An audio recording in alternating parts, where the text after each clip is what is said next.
सभी को पता है कि जो सिंगल बेंच का डिसीजन आया है उसको हम लोग स्पेशल अपील के थ्रू डबल बेंच में चुनौती देने जा रहे हैं।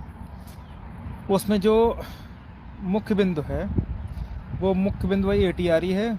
बाकी जितना जो कुछ भी हमने कोर्ट से मांगा है कोर्ट ने पूरा लिख मारा है अपने जजमेंट में। कुछ भी ऐसा चीज़ नहीं है जो उसमें छूटा हुआ हो, चाहे वो कितने लोगों को ओवरलैप करना चाहिए, कितने लोगों को ओवरलैप किया गया है, कितनी सीटें मिलनी चाहिए, कितनी मिली हैं, कितनी और मिलनी चाहिए।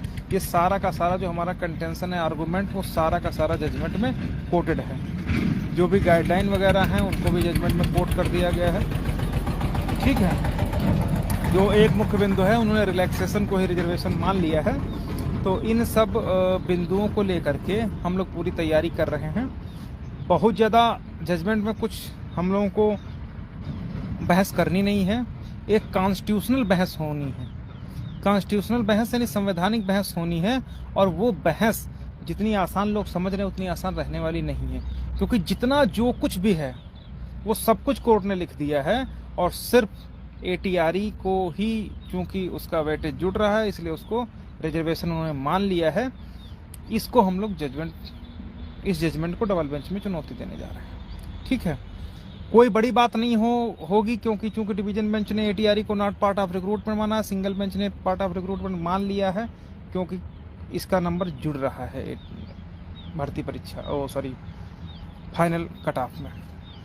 तो कोई बड़ी बात नहीं है कि इस पर कॉन्स्टिट्यूशनल बेंच भी गठित हो जाए, लेकिन ये आने वाला समय बताएगा। तो बहुत सारे साथी पूछ रहे हैं कि भैया रेट कब कर रहे हैं, रेट कब कर रहे हैं। देखिए, मैं आपको बता दूं कि हम लोग जब आप जजमेंट पढ़ोगे तो जजमेंट में जितना जो कुछ आप चाहते हो, जो भी आपकी मांग थी, जो भी जितना जो कुछ था, सब कुछ कोर्ट ने जजमेंट में लिख दिया है। सिर्फ और सिर्फ हम लोगों को एक फ़िल्टर लगा दिया, उस फिल्टर को तोड़ना की ज़रूरत पर है। अब ये कहीं से आपको नहीं हमको बताने की ज़रूरत पड़ेगी कि हमको 67.11 से ऊपर कितनी मिलनी चाहिए, नीचे कितनी मिलनी चाहिए, कितने ओवरलैप करने चाहिए, कितने नहीं ओवरलैप, क्योंकि कोर्ट ने भी 67.11 को ही कट ऑफ मान लिया है।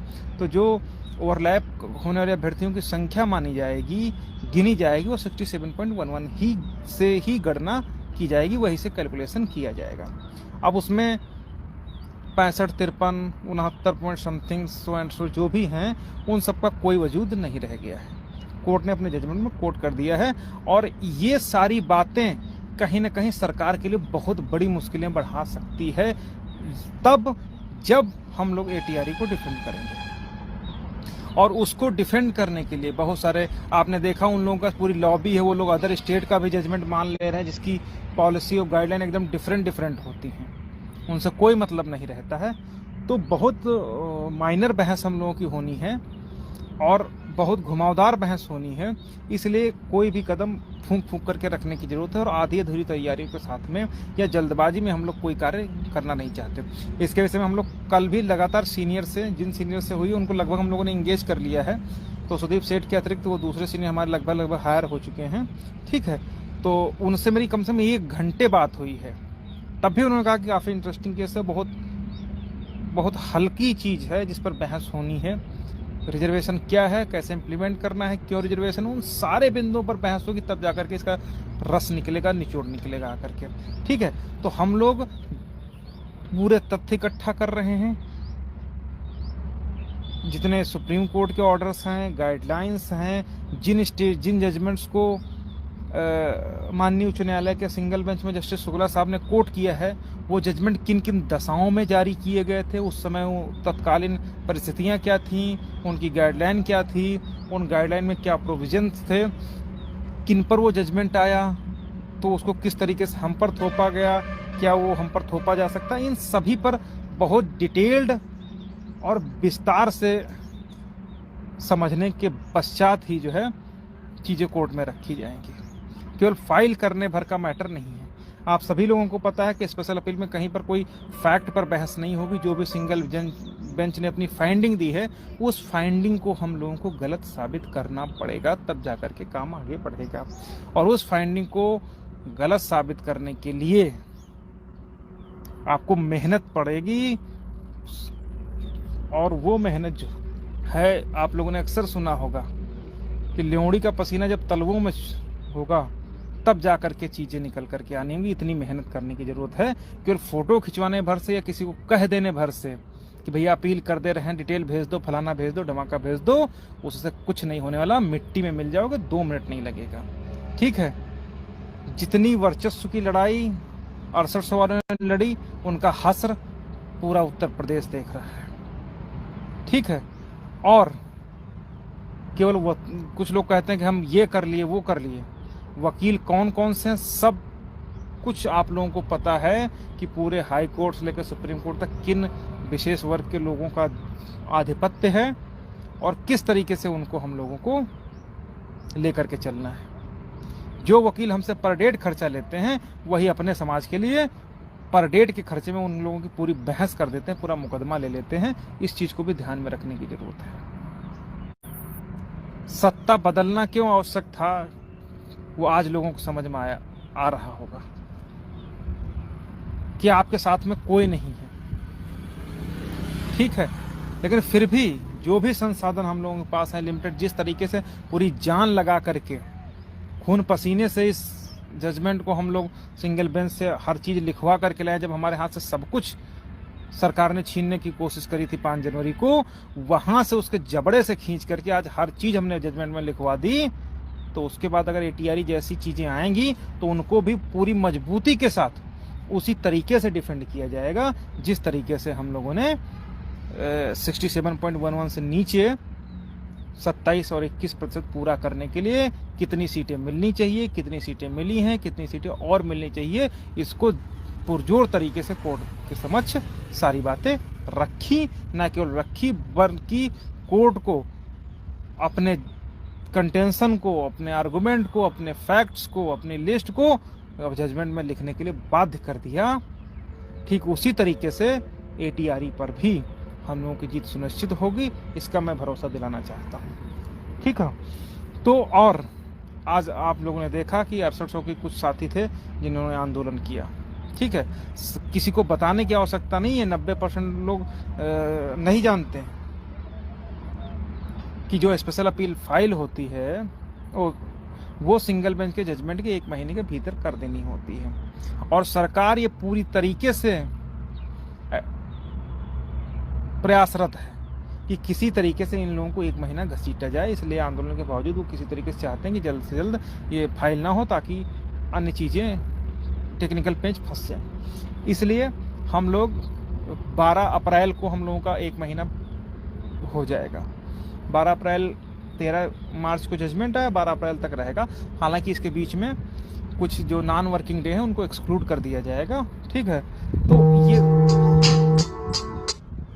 तो ये सारी बातें हैं। तो हम लोग पूरी तरीके से उन चीज़ों का अध्ययन कर रहे हैं।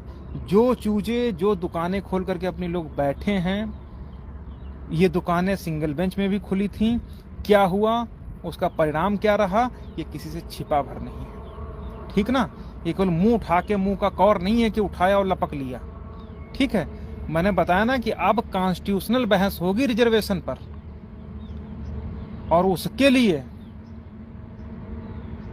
कितनी मेहनत की जरूरत है या तो ये हम समझ रहे हैं, या कल जब हम लोग एक सीनियर काउंसिल के पास बैठे थे, जिस तरीके से वो तड़ातड़ क्वेश्चन किए थे, मैं एक दावे के साथ कहता हूं जितने लोग इस मुकदमे में दुकान खोल करके बैठे हैं उसके बाप की औकात नहीं है कि उनके प्रश्नों का जवाब दे सकते हैं। जब मैंने उनको सारी तरीके से कन्विंस किया, सुशील भाई भी थे, हम लोग भी थे, एक हमारे और साथी थे, नहीं तो वो तो पूरी तरीके से डिनाई कर रहे थे कि जजमेंट में गलत क्या है। जजमेंट तो पूरी तरीके से सही है, वास्तव में जजमेंट है, बहुत अच्छा जजमेंट है। लेकिन जब हम लोगों ने आर्गूमेंट किया नहीं साहब ये चीज़ें हैं, तब जा करके वो भी कम से कम 1 घंटा 1.25 घंटे, तब जा करके उन सीनियर काउंसिल के पास ये समझ में आया, उनको समझ में कि हाँ ये मैटर है।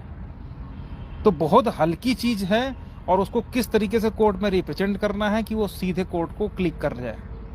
अगर क्लिक नहीं किया तो वही हसर होगा जो 6800 का सिंगल बेंच में होगा। इसलिए हम लोग पूरी ईमानदारी से, सही तरीके से, संयमित तरीके से अपने कदम बढ़ा रहे हैं। कोई जल्दबाजी नहीं है, कोई वो नहीं है। जब तक हम पूरी तरीके से कन्विंस नहीं हो जाएंगे कि हाँ वास्तव में अब हम कोर्ट में जाने लायक हैं और कोर्ट को हमको किसी भी तरीके से कोर्ट हमको अवॉइड नहीं कर पाएगी, तब जा कर के हम सारी जो चीज़ें कंप्लीट हो जाएंगी, तुरंत हम लोगों को कोर्ट में सुनवाई के लिए लगा दिया जाएगा। ठीक है। और जितनी भी अभी तक की बहस सिंगल बेंच में हुई वो तो फैक्ट्स पर बहस हुई है। ठीक है। और अब जो बहस होगी वो सिंगल बेंच का जजमेंट और उसकी फाइंडिंग पर बहस होगी। और फाइंडिंग इन जो लोग हैं, मैं दावे के साथ कह सकता हूं उस फाइंडिंग को आज तक 144 पेज का ऑर्डर ये लोग पढ़े तक नहीं होंगे, और पढ़े होंगे तो एक लाइन नहीं पढ़ पाए होंगे, कहाँ से क्या उसको जिस तरीके से लय में पढ़ा जाता है उस चीज़ को समझ नहीं पाएंगे। ठीक है। तो जो साथी परेशान है कि भैया रिट डाल दो, ऐसे कोई मुंह का कौर नहीं है उठाया खा लिया, मुकदमा है, पूरे सब लोगों को इसका फायदा भी होगा, और अगर कुछ अहित होता तो उसका नुकसान भी होने की पॉसिबिलिटी होती है। इसलिए हम लोग फूंक फूंक करके कदम रख रहे हैं, कहीं से कोई ऐसी बात ना निकल कर आ जाए या कहीं से ऐसी चीज़ें ना छूट करके आ जाए जिससे हम लोग को आगे कहीं पर कमी रह जाए। जैसे जजमेंट सिंगल जज का जब जजमेंट आया तो आप बताइए, मैं पूछना चाहता हूं पूरे प्रदेश से कि हमारे अलावा क्या कोई सीनियर ले गया, और अगर वास्तव में सीनियर ले गया है तो क्या उसने जजमेंट में अपनी बात लिखाई है? 68 सवाल 32 लाख रुपए संदीप दीक्षित जैसे सामान्य वकीलों को दे दिए। सीनियर एडवोकेट हैं, मैं उनका बड़ा सम्मान करता हूं, लेकिन उनका कंटेंशन तक जब जजमेंट में नहीं नोट है कि आखिर वो मांग क्या कर रहे थे, उनको चाहिए क्या था, उसके बीच में हम लोग लिमिटेड संसाधनों में एक लाइन तक जो हम लोग चाहते थे कोर्ट जजमेंट में लिखना, वो एक लाइन क्या पूरा जितना हमारा एक कंटेंशन था वो सब कुछ जजमेंट में पूरा का पूरा लिखवा करके लाए हैं। तो अगर कोई ये समझे कि अब आगे जाकर के हम लड़ाई को कमजोर कर सकते हैं या किसी तरीके से कुछ कर सकते हैं, तो हम लोग उससे किसी भी तरीके से समझौता करने वाले लोग नहीं हैं। हम अपने बलबूते, जो हमारी टीम सिंगल बेंच में लड़ी है, उस टीम के बलबूते ला करके ये जजमेंट कराए हैं, हर चीज़ लिखवाए हैं। तो अगर कोई ये कहे कि अब आकर के हम किसी की शर्तों पर काम करेंगे तो कदापि नहीं होगा। हम सक्षम हैं, समर्थ हैं कि इस मुकदमे को अभी तक जिस तरीके से मेहनत करके यहाँ तक लाए हैं, आगे भी जो एक लूप पॉइंट पर कोर्ट ने बिना हमको सुने डिसीजन दे दिया है, उस चीज को हम लोग स्पेशल अपील के थ्रू उठाएंगे। पहली चीज। दूसरी चीज मैं आपको बताता हूं, अगर वास्तव में सिंगल बेंच को इस पर डिसीजन करना था तो कोर्ट में उसको लिखना चाहिए था कि हाँ आप इसके अपोज में हम लोगों ने क्या बहस किया। कोर्ट ने एक तरफा ऑर्डर कर दिया है हम लोगों को। किस पर? एटीआरई मुद्दे पर। एटीआरई मुद्दे पर हम लोगों के बिना भाई हमने जजमेंट दिया, नॉट पार्ट ऑफ रिक्रूटमेंट। हमने गाइडलाइन दी 1994, हमने 1995 का जियो दिया, हमने आर भास्कर का लेटर दिया, सब कुछ दिया। उसके बावजूद अगर उस जजमेंट में इन चीजों को कोट नहीं किया गया तो मैं तो स्पेशल अपील इसी पर फाइल करूंगा कि जो हमारा कंटेंशन था, जो हमारी चीजें थी, हमको बिना सुने हुए ही एक्स पार्टी डिसीजन दे दिया गया। तो ये बहुत सारी चीजें हैं, और जो जजमेंट्स हैं सुप्रीम कोर्ट्स के, हाई कोर्ट्स के, गाइडलाइन है, उन पर पूरी तरीके से मंथन होगा, और किसी भी तरीके से दूसरे विभाग की या दूसरे प्रदेश की गाइडलाइन उत्तर प्रदेश की गाइडलाइन को सुपरसीड नहीं कर सकती। इन सब चीज़ों पर हम लोग अपील तैयार कर रहे हैं, वो बहुत अच्छी अपील तैयार होगी, इसमें भी कोई दो राय नहीं है।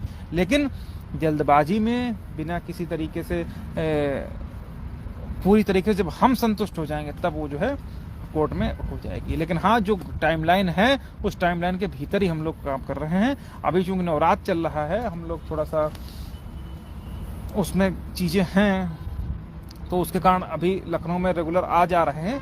लेकिन ये मान के चलिए बृहस्पतिवार है, आज है मंडे, ट्यूसडे, वेडनेसडे, थर्सडे, 3 दिन के बाद लखनऊ में डेरा डल जाएगा, और तब तक रहेंगे जब तक कि पूरी अपील फाइल नहीं हो जाती, सारा जितना जो कुछ काम है वो नहीं हो पाता। तो जो भी साथी हमारे फीडिंग में लगे हुए हैं, लोगों का डेटा तैयार कर रहे हैं, उनको वो पूरा डेटा लगभग तैयार किए हैं। अभी उसकी क्रॉस चेकिंग की जा रही है, क्योंकि कुछ एक लोग ऐसे भी थे, डिटेल भेज दिया था एक लोगों ने, एक या दो बच्चों ने, जो मतलब इतने अपने समाज के नाम पर कलंक है ऐसे लोग कि मतलब सहयोग बिना किए दूसरे के सिर्फ उठा करके डाल दिए। उसको जो हम लोगों ने क्रॉस चेकिंग किया तो उसमें वो सारी चीज़ें निकल करके आ रही हैं। तो हमारे साथी उसकी पीडीएफ भी तैयार कर रहे हैं, लगभग तैयार है, क्रॉस चेकिंग हो रही, किसी का नाम छूटा तो नहीं है, जिस रेट में था वो सारी डिटेल है कि नहीं है, कोई जो भी चीज़ें हैं वो सब पूरी तरीके से तैयार हो रही हैं। और पीडीएफ का अभी तो वर्ड पर तैयार हो रही है, वो सारा कुछ कंप्लीट कर रही है टीम, ठीक ना। बृहस्पतिवार के बाद हम लोग लखनऊ में ही मिलेंगे। जो भी साथी को लगता कि हाँ वो बहुत परेशान है, कहीं उसका नाम छूटे न जाए या कहीं पर कुछ ना हो जाए, तो बृहस्पतिवार के बाद वो किसी भी दिन आकर के अपना सब देख सकता है। और उससे पहले हम लोग जितना भी डेटा कंप्लीट हो जाएगा, जिन जिन साथियों को हो, उन सबको पूरी पीडीएफ अवेलेबल करा दी जाएगी। कहीं पर किसी पर क्लरिकल मिस्टेक होगी या कहीं वर्तनीय त्रुटि होगी या ग्रामेटिकल मिस्टेक होगी या जो भी चीज़ें रहेंगी वो भी सही कर दिया जाएगा, ठीक है। बाकी मेरा किसी से कोई विरोध नहीं है, किसी से कोई अपोज नहीं है, लेकिन मैंने तो देखा, ऐसे ऐसे नमूनों को भी देखा जो 6800 के लिए भी याची बना लिए, जो आंसर की पर भी याची बना लिए, जो 25 अगस्त डेडलाइन सेट कर दी कोर्ट ने, उसके बाद तक वालों को याची बना करके घूम रहे हैं और वो पहली डेट में खारिज हो जा रही। वो लोग आज कहते हैं कि क्या है। तो ऐसे लोगों को मैं अपना समय नहीं व्यर्थ करूंगा, लेकिन आप लोगों को, जितने हमारे साथी हैं, उन लोगों को यह समझने की जरूरत है वास्तव में रिट कोर्ट में किसने काम किया, कितने मेहनत से काम किया, और कैसे काम किया, और कहाँ पर आप थे और वहां से ला करके कहाँ पर आपको आज की स्थिति में ला करके खड़ा किया है, वो भी समझने की जरूरत है। ये मिलते हैं नेक्स्ट वीडियो में ऐसी ऑथेंटिक ब्रेकिंग न्यूज़ के साथ। यदि आप हमारे चैनल पर नए हैं तो चैनल को लाइक, शेयर एंड सब्सक्राइब करने के साथ साथ बेल आइकन को दबाना ना भूलें, जिससे कि आने वाले वीडियोस के नोटिफिकेशन आपको मिलते रहें। चैनल से रिलेटेड कोई सजेशन या सुझाव देना चाहते हैं तो कमेंट के माध्यम से बता सकते हैं। Thanks for watching to my channel.